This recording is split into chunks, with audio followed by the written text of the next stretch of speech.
Hi, this is Sal Tuzzolino, host and ringmaster of the Sports Circus, the big top of sports talk radio. Did you hear this? And by the way, every time that I hear Dwayne Wade, those words now are synonymous with dusty and crusty. I mean, this guy just needs to be put on the shelf and just dusted off. Clown around with us and stream the show online at thesportcircus.com. Join me and special guest, three-time Major League Baseball All-Star and four-time Gold Glove winning second baseman Brett Boone this Saturday morning from 8 to 9 here on NBC Sports 920 The Game.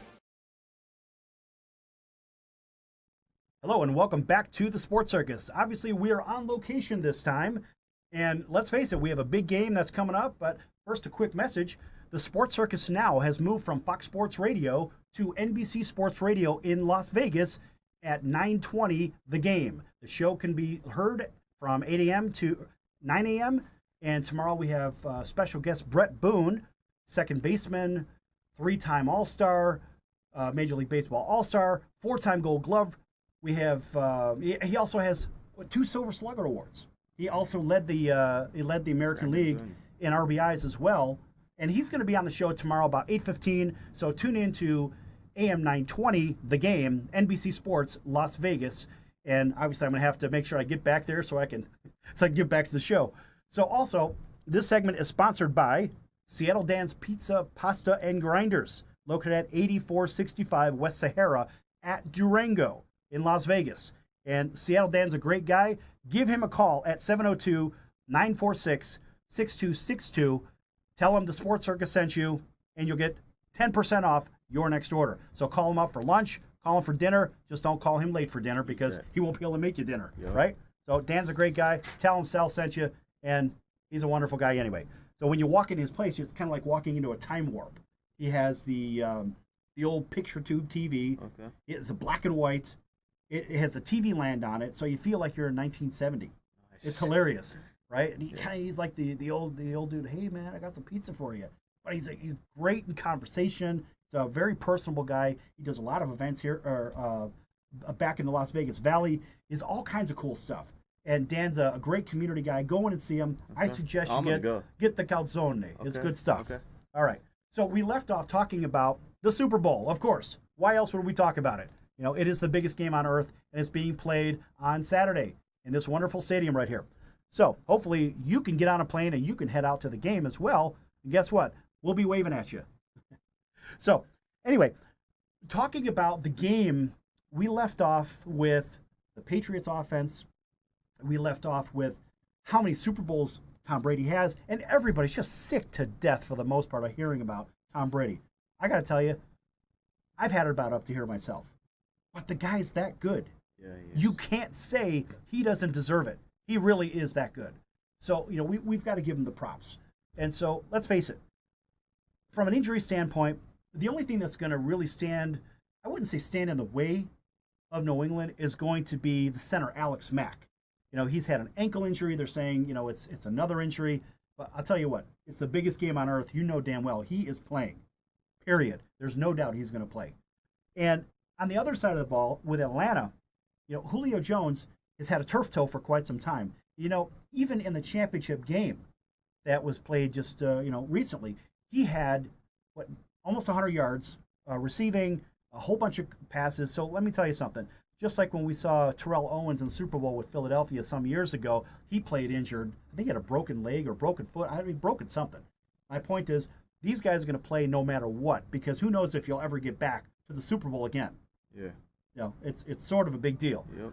So Julio Jones has an injury, and you know, also New England. By the way, their star special teams player, he leads the team and tackles on special teams. It's sort of a big deal. Nate Ebner, you know, he's been out also, and he's had a concussion. Now we know with concussion protocol, it's sort of a big deal. On the Sports Circus Saturday edition on NBC Sports, on an early show, we had Leonard Marshall from the New York Giants, 2-time Super Bowl champion, talk about concussion protocol. And I tell you what, it's a lot greater than what people think. It doesn't matter whether it's baseball, football, basketball, all sports, everybody knocks their head at some point, especially in MMA, right? Yeah. And that'll be coming up at some point. You know, we already know about boxers being punchy, but you know, MMA guys with the almost bare knuckle hits and the kicks to the head, they'll be getting that same effects. Oh yeah, they're gonna get it. They're gonna get it. So anyway, I think with Nate Ebner's injury with a concussion, is it going to be a factor? I don't know. I think, once again, they'll clear him to play because it's the Super Bowl, right? I mean, why else wouldn't they? And also, we know that Martellus Bennett for the Patriots has been injured, but he's going to play. We know Gronkowski's been out. He's been out all year. He can't play till next year. Pray for him. Right. Everything. Exactly. Everything goes smooth for that guy. Exactly. Well, he'll recover okay. Yeah. So, the betting world hasn't really given Atlanta a lot of love, or have they? People say, well, New England's the better team, whatever. We're going to see what happens in this place on Sunday afternoon, or actually Sunday evening.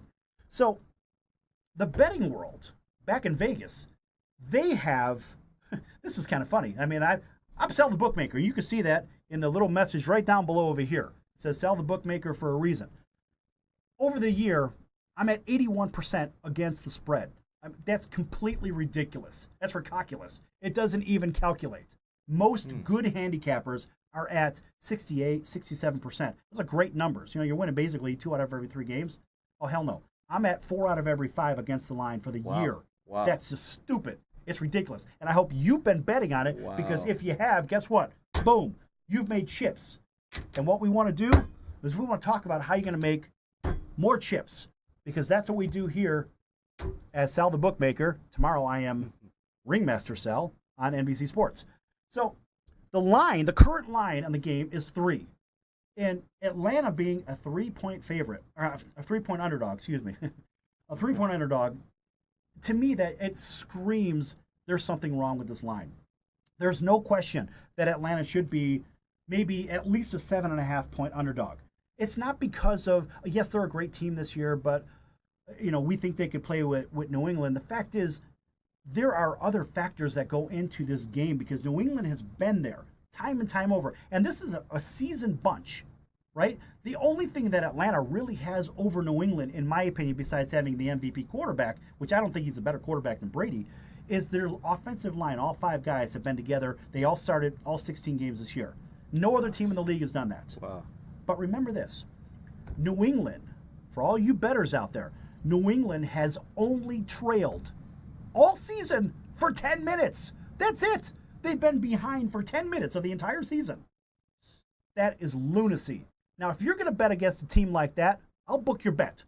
Get in touch with me, info@thesportcircus.com. Give us a call, 702-970-9919. Talk to me about it because I will talk you off the ledge if you think you're going to be making that bet. That's just complete lunacy. How in the world can you do that? A team's been behind 10 minutes all season? And the odds makers are saying, well, guess what? We're only going to make it a field goal on a neutral field. So what that means is if they were playing in Atlanta, then the home team is worth 3 in football. 3. That means it would be a picket. Anybody could win the game. I think that's wrong. I would look for a final score of 41-23 New England. You heard it from Sal the Bookmaker. Looks pretty. What do you think for the game? I'm gonna agree with Sal. Seems like New England has all the experience, and they just seem to keep coming through, pulling through. Yeah, I mean, this is a team that just knows how to win, and winners win. 41. I don't care how you win. Winners win. I don't care if it's the last play, it's a fumble, some stupid thing. We saw what Aaron Rodgers did against the Dallas Cowboys. That's just what he does. I mean, he was outmanned, obviously, by Atlanta, but my point is, winners win, and Atlanta is going to win this game. Brady's going to pass for 3 touchdowns. He may have 1 interception. He's going to pass for 347 yards. And Ryan, I look for to have a pretty good game as well. Ryan's going to probably pass for about 303 yards, 2 touchdowns, 2 interceptions. And Atlanta has taken care of the ball. At least 1 interception and 1 fumble. There's going to be 2 turnovers by Atlanta. And I know there's all those prop bets that you can make. Who's going to win the coin toss? Who's going to have the ball first? You're good, man. Who is going to have the first touchdown scored? Is it going to be a running back? Is it going to be a defensive back? Is it going to be a kick return? I've seen the prop bets. There's 50 of them. And I got to tell you, Ryan, I know that there's going to be a prop bet somewhere that has Ryan turning the ball over or interceptions. I would say 2 interceptions, maybe 1 interception, 1 fumble. Either way, 2 turnovers. Atlanta loses the game. They're going to find themselves behind. Ryan's going to have to try to play catch up, and this New England secondary is going to be ready because that's what they do. They give up big plays, but they don't give up the points. Put your money on this guy. I'm telling you. Put your money on this is exactly what's going to happen. He knows what he's talking about. I had the national championship game. I was off by 1 point, and I had the right side. It's incredible. Bet New England. They're going to win. We'll see you in just about a minute on the other side here on the Sports Circus.